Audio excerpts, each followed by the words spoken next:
notice that we have a different kind of setup. What? You're not saying anything. Oh, I didn't know we were recording yet. Okay, so you may notice that we have a different setup.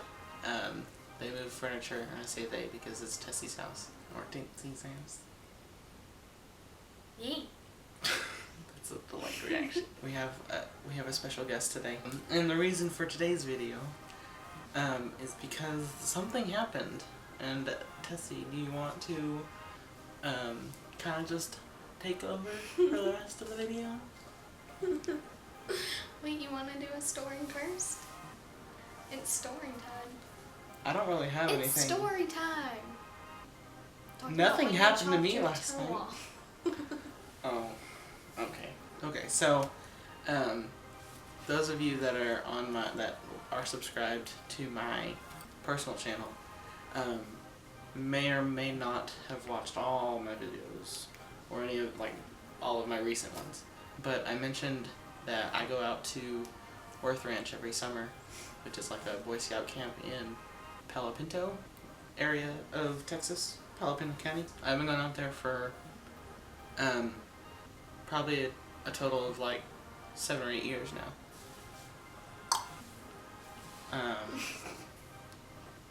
You're good at telling stories. I am so good at telling stories. I worked in the kitchen, and it was not the greatest experience at all, by any means. And when I say it wasn't the greatest experience, I didn't really get a whole lot of sleep. Sorry, I'll turn that on. I didn't get a whole lot of sleep, and I was up at 6 o'clock every morning and then in bed by midnight or 1 a.m. every night. And it was go, go, go, go, go every stinking day until Saturday morning at 11, and then I'd go home and sleep at my house, then wake up at 8 o'clock in the morning, drive all the way back out to Palo Pinto County, and then I'd have to be there by 11, so that should give you an idea of how long it took me to finally get to Worth Ranch. Anyways, it was just really stressful both years that I had to work in the dining hall. And this past year, my boss she was like, hey, we have some cardboard piling up, can you take it out on the back dock and start breaking it down? I'm like, sure.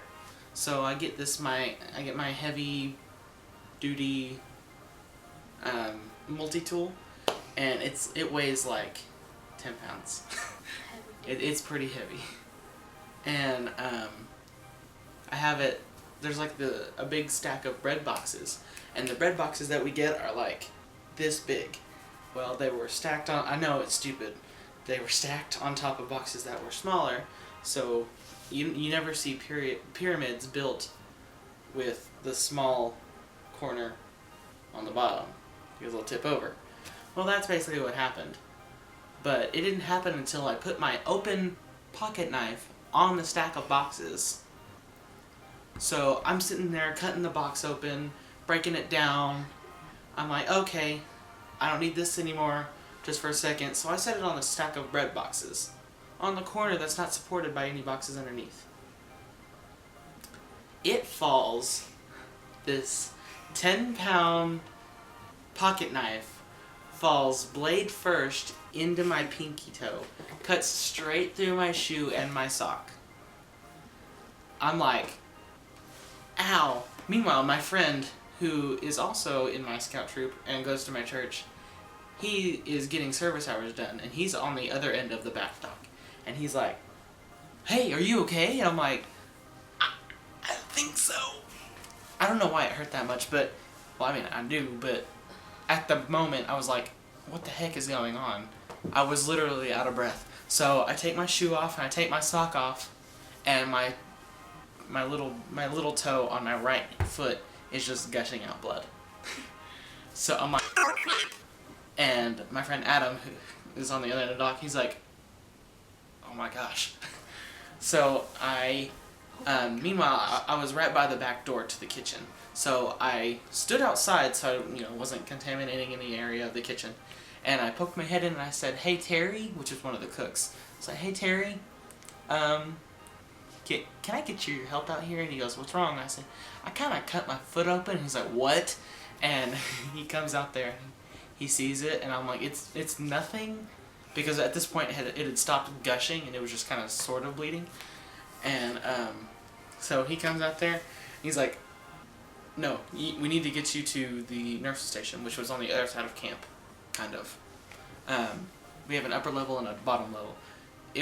Here's the dining hall on the upper level, and here's the nurse's station on the upper level. So we had to travel all the way across. And by the time we finally got there, it wasn't bleeding. I didn't need stitches. I just needed to bandage it up and keep it closed until it sealed up itself and the blood clotted and everything. So that was my story. Oh, yeah, and they had to pour bleach on the back dock, and I'm pretty sure my blood is still stained on the concrete out there. When I go out there this year, I'll be sure to video it, because I'm fairly certain it was still there whenever we left this last year. No.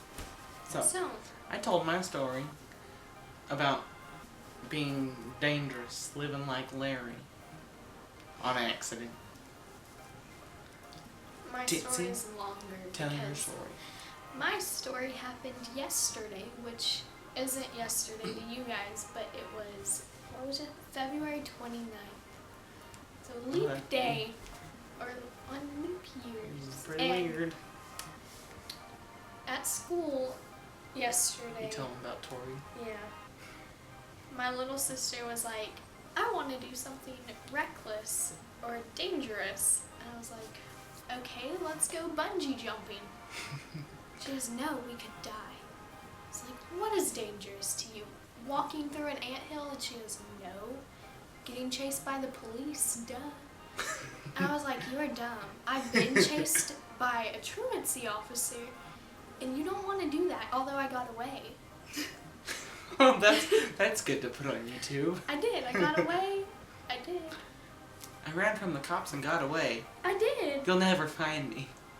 No, because then my mom picked me up and took me to the high school and checked me out of school.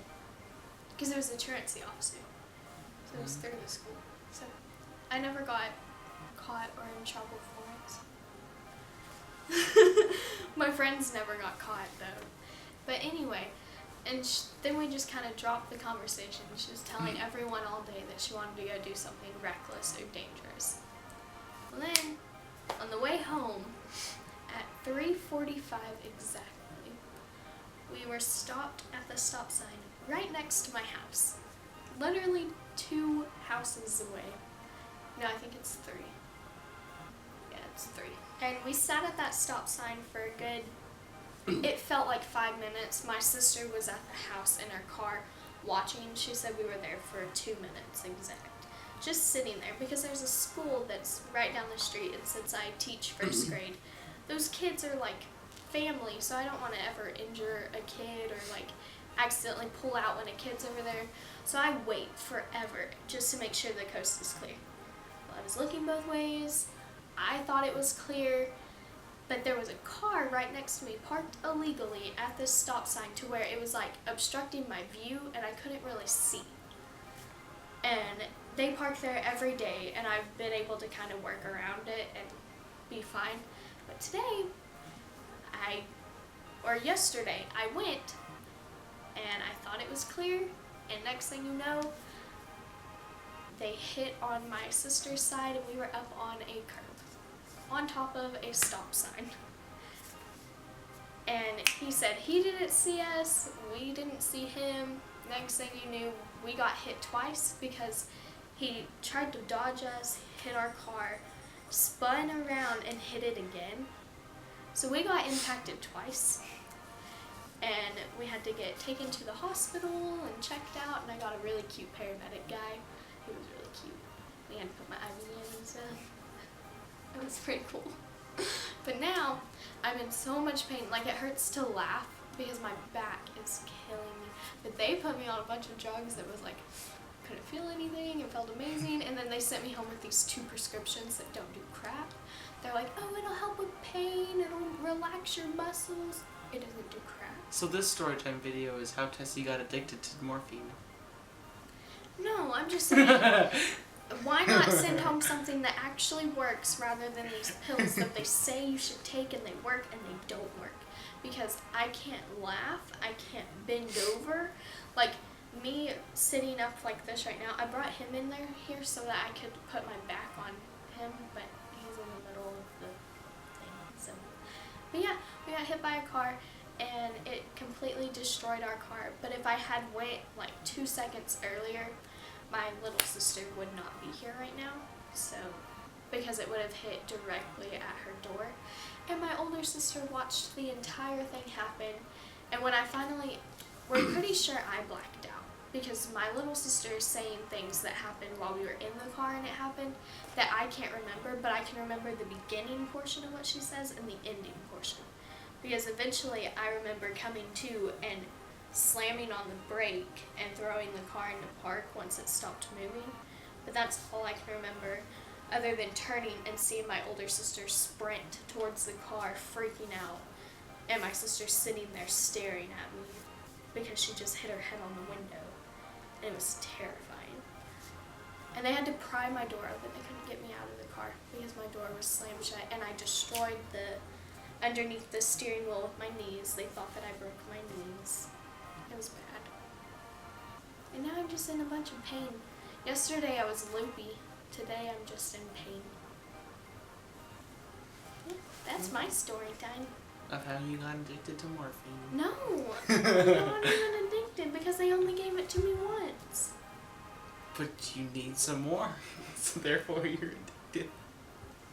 I need more because of pain, not because I want it. Because they gave me something in the ambulance that I was sitting in there and they put the IV in and stuff. Like artificial adrenaline or something? I don't know. I feel like that should be a thing if it's not already. But they gave me 2 different things, and one of them, maybe not. right after they gave it to me, the whole thing started like shaking. And I was like, what's going on? And then they put the other one in, and it started not only shaking, but spinning. And I was like, I think I'm going to pass out. And they go, no, you're not. You're just going to get nauseous and stuff. And I go, no. Is the truck shaking? And they go, no, it vibrates because it's on. And I was like, no, it is shaking. And they go, no, you're just high. I was like, I don't ever want to be high. That was awful. I'm going to throw up. So then they gave me 2 more shot things. I don't know what they were for either. He said something about, since I'm facing backwards, he didn't want me to get motion sickness, and then one was so that I wouldn't throw up since I was already motion sick without even anything being moved or anything. Yeah. And then when I got there, they gave me 2 more shots of pain stuff, one for my head and one for my pain. And it was like morphine and stuff, so. Then I got to come home, and my grandma said she would love to go drinking with me because I'd be fun. Because apparently I was funny. Cool. Yeah. One thing I forgot to mention about my story was at the tail end, like, well, I say at the tail end of my story, like, it finally clotted up and sealed and my toe was fine. But later that night, we went up on a hike to Kyle Mountain, which is not really a mountain, it's just the highest point in Worth Ranch grounds, property, whatever. So anyway, so I'm a big old tough guy hiking in maimed body parts. Don't get into car wrecks, it's awful, it's terrifying. Yeah, just Just don't do it. If you have to, don't drive. Dalton can't drive yet. I can. I'm just not very well. He doesn't have his license. I need to practice. And I have now I don't finished have a driver's car. ed. Yep. So I'm in a bunch of pain. He's just dumb with knives. For those of you that are Boy Scouts, which I doubt any would ever watch, but you're gonna get a few corners taken off your tote and shit. I can't. Not you, but I will. they gave me x-rays and stuff, and they were like, you didn't break any bones, and I was like, it feels like it. Sorry, the camera just cut out in the middle of sentence. But You Scar? What did you just call her? Scar? I'm calling her Scar. Ow. I've been calling her Scar for the longest time in my head. I know it's Thorn. It's Thorn. But I know. I called her Scar, like on accident one day, because, like in Lion King. I don't know. Don't ask me my reasoning. She But leaves scars, that's why. with that, we'll close out the video. And we hope you enjoyed us talking about our misery and pain. So, some more recent than others. And also talking about drug addictions. But, I don't have a drug addiction. I'm just saying that there are some medicines out there that actually get rid of your pain, and there are some that aren't. I'm not saying I'm addicted. I'm saying that medicine works better than the medicine that they're giving me right now. But I'm not saying that I want a big bottle of it to take every single day. Have you ever heard of implications? Well, you're implying something that's not true. No, I'm saying you're implying something. What are you talking about? No, I'm just you're implying something that's not true. I'm inferencing. But it's not true. Okay, whatever. We will see you next Wednesday with a new video. Bye. If you enjoyed, please leave a like and subscribe for more because we put on new videos every Wednesday. I still have a hole in my hand. Bye. Bye. Bye.